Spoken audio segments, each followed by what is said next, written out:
വൈദികരെ, പ്രിയ സന്യാസികളെ, സിസ്റ്റേഴ്സ്, അതുപോലെ ഒട്ടേരിയിലെ ചെറിയവരും വലിയവരുമായ എൻ്റെ പ്രിയപ്പെട്ടവരെ, നിങ്ങൾക്കെല്ലാവർക്കും വിശക്കുന്നുണ്ടെന്ന് എനിക്ക് നന്നായിട്ട് അറിയാം. പക്ഷേ ഞാനൊരു 2 മിനിറ്റ് കൂടുതൽ എടുക്കും, അതനുവദിക്കണം. ഇവിടെ ഇരുന്ന് പോയ അച്ഛന്മാരുടെ പ്രതിനിധിയായിട്ടാണ് ഞാനിവിടെ നിൽക്കുന്നത്. ഞാൻ പഴയ നിയമത്തിലെ മോശ, ജോഷുവ, അഹറോൻ, പിന്നെ ദാവീദ് രാജാവ്, പിന്നെ സോളമൻ, ഇങ്ങനെ ഒരു 5 പേരിലൂടെ ഒന്ന് കടന്നു പോയിട്ടാണ് ഞാൻ പോവുള്ളൂ. പോകാൻ പറഞ്ഞാൽ ഞാൻ പോവില്ല. നിങ്ങൾക്കറിയാം, ഈ ഒട്ടേരിയുടെ ആദ്യകാല ചരിത്രങ്ങളെല്ലാം ഈ ഒട്ടേരി ഇടവകയെ തേനും പാലും ഒഴുകുന്ന കാനാൻ ദേശത്തിന് തുല്യമായി വളർത്തിയെടുത്തത് ഈ മുൻനിരയിലിരിക്കുന്ന അഡോറേഷൻ സിസ്റ്റേഴ്സാണ്. നമുക്ക് എല്ലാവർക്കും അറിയാം. അവരെ മറന്നുകൊണ്ടുള്ള ഒരു ദേവാലയവും ഒരു വിരിപ്പും ആർക്കാത്തില്ല. ഈ കാനാൻ ദേശത്തെ സ്വന്തമാക്കി എടുക്കാൻ വേണ്ടി അഭിമന്യ പിതാവ് നിയോഗിച്ചൊരു മോശയുണ്ടായിരുന്നു. ആ മോശ ജിജോ മേനോത്തച്ഛനാണ്. നിങ്ങൾക്കറിയാം, ആ മോശ ഇവിടേക്ക് കടന്നു വരുമ്പോൾ ഒരുപാട് സ്വപ്നങ്ങളുമായിട്ട് വന്ന് ഇത് സ്വന്തമാക്കാനായിട്ട് നിൽക്കുന്ന സമയത്ത് ഒരു 1.25 കോടി രൂപയ്ക്കാണ്, ഏകദേശം 1,10,00,000 രൂപയാണെന്ന് എൻ്റെ ഓർമ്മ. ആ വലിയൊരു ചെങ്കടലിൻ്റെ മുമ്പിൽ മോശ പകച്ചു നിന്നൊരു സമയമുണ്ടായിരുന്നു. ആ സമയത്ത് തോളിൽ തട്ടി ധൈര്യപ്പെടുത്താൻ ഒരു അഹറോൻ മുന്നോട്ട് വന്നു. ആ അഹറോൻ ഇവിടെ ഇരിപ്പുണ്ട്, നമ്മുടെ ഗോകുലച്ചനാണ്, ജോസഫ് ഗോകുലച്ചൻ. ജിജോ മേനോത്തച്ഛൻ തളർന്നപ്പോഴൊക്കെ ധൈര്യപ്പെടുത്തി ഈ സ്ഥലം വാങ്ങിക്കണം, ഇവിടെ ഒരു ആരാധന സംഭവം ഉണ്ടാകണമെന്ന് ധൈര്യപ്പെടുത്തി എടുത്തത് നമ്മുടെ ഗോകുലച്ചനാണ്. ആ സമയങ്ങളിലൊക്കെ നിങ്ങൾക്കറിയാം, കേരളത്തിൻ്റെ ഒരറ്റം മുതൽ മറ്റേ അറ്റം വരെയുള്ള രൂപതകളിലെ എല്ലാ ദേവാലയങ്ങളും കയറി ഇറങ്ങി മിഷൻ അപ്പീൽ ചോദിച്ചു വാങ്ങി നിങ്ങളും ജിജോച്ചനും കൂടി പോയ യാത്രകളൊക്കെ നിങ്ങൾ ഓർക്കുന്നുണ്ടാവും. ഓർത്തേ പറ്റൂ. അന്ന് ഇവിടെ ഒരു കുറവ് വരാതെ നോക്കിയത് ഒരു ജോഷോ എന്നായിരുന്നു. ഇവിടെ MCBS സഭാംഗമായ പാട്ട് പഠിപ്പിച്ച ജോമോനച്ചൻ, ഓർക്കുന്നുണ്ടാവുമല്ലേ? ജോമോനച്ചൻ നന്ദിപൂർവ്വം നമ്മൾ അനുസ്മരിക്കണം.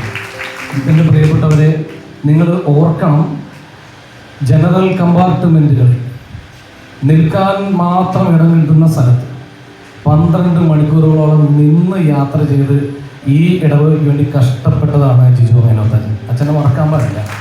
ഞാനതിൽ പോരുമ്പോൾ എന്നോട് ജോസഫ് അച്ഛൻ പറയാറുണ്ട്, പലപ്പോഴും ജനറൽ കമ്പാർട്ട്മെൻറ്റിൽ പോലും നിൽക്കാൻ ഇടം കിട്ടാത്ത സമയത്ത് ടോയ്ലറ്റിൽ നിന്നിട്ടാണ് യാത്ര ചെയ്തിരുന്നത്. ജനറൽ കമ്പാർട്ട്മെൻറ്റ് ടോയ്ലറ്റിൽ ഒപ്പം യാത്ര ചെയ്തവർക്ക് അറിയാം. ഞാനത് പറയുമ്പോൾ നിങ്ങളുടെ മുഖം വികസിക്കുന്നതാണ് എനിക്കറിയാം. അച്ഛനോടൊപ്പം പോയവർ. അച്ഛന് ഇന്നിവിടെ എത്തിച്ചേർന്നിട്ടില്ല. പക്ഷേ ഈ ഒട്ടേരി ഇടവകയെ ചെങ്കടൽ കിടക്കാനും ഒടുവിൽ ജോർദാൻ കിടക്കാനും ഈ മണ്ണ് സ്വന്തമാക്കാനും ഏറെ അധ്വാനിച്ചത്, ജീവിതം പണയം വെച്ചത് ജിജോച്ചനാണ്. ഇന്ന് ഈ ദേവാലയം നിൽക്കുന്ന ഇതിൻ്റെ അടിത്തട്ടിലുള്ള ഓരോ മണൽത്തരിക്കും ജിജോച്ചനെ കുറിച്ച് പറയാനുണ്ടാവും. അത്രയ്ക്ക് കഷ്ടപ്പെട്ടിട്ടുണ്ട്.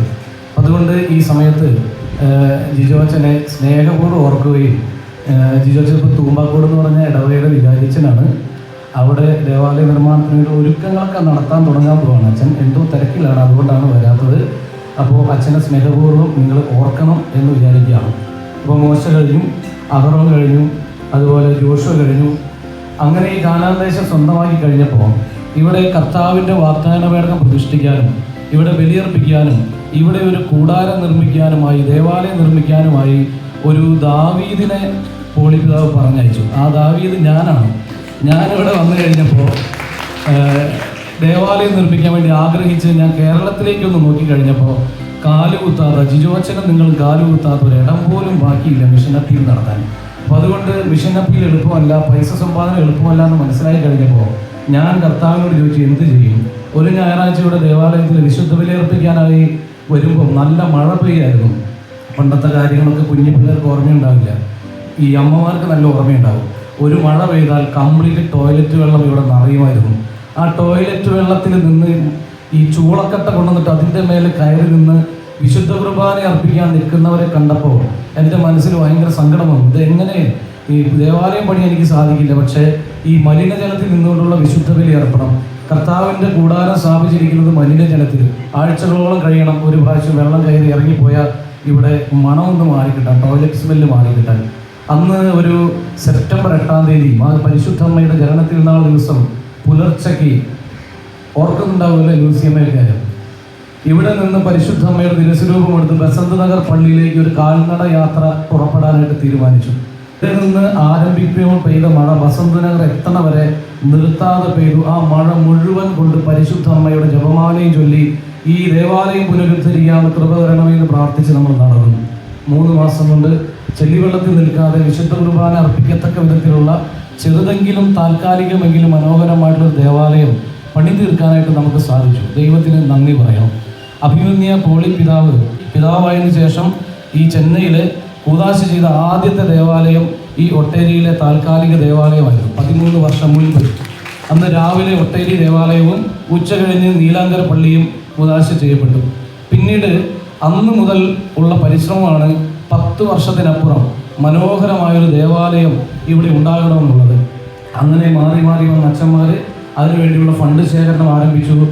ഒടുവിൽ അഴകും ആകാരഭംഗിയും ഒത്ത, വാക്ചാതുര്യൊത്ത, ആർക്കും തോൽപ്പിക്കാൻ കഴിയാത്ത വിജ്ഞാനത്തിൻ്റെ ഉടമയായ ചടുല പാടവമുള്ള അരൂർ മൊഴിയിൽ ജനിച്ച് ഇരിഞ്ഞാലക്കുട രൂപതയ്ക്ക് വേണ്ടി അഭിഷിക്തനായി അഭിമന്യ പിതാവിനായി നിയുക്തനായ സോളമൻ ഇവിടേക്ക് കടന്നു വന്നു. സോളമൻ്റെ ഭരണകാലം സമൃദ്ധിയുടെ കാലഘട്ടമായിരുന്നു. 7 വർഷത്തോളം നീണ്ടുനിന്ന ആ കാലഘട്ടത്തിൻ്റെ ഒടുവിലിത ക്ലൈമാക്സിൽ മഹാരാജാവ് വീണ്ടും എഴുന്നള്ളി. എന്തിനാണെന്നറിയോ? ഈ ദേവാലയം കൂദാശ ചെയ്യാൻ പോളി പിതാവ്.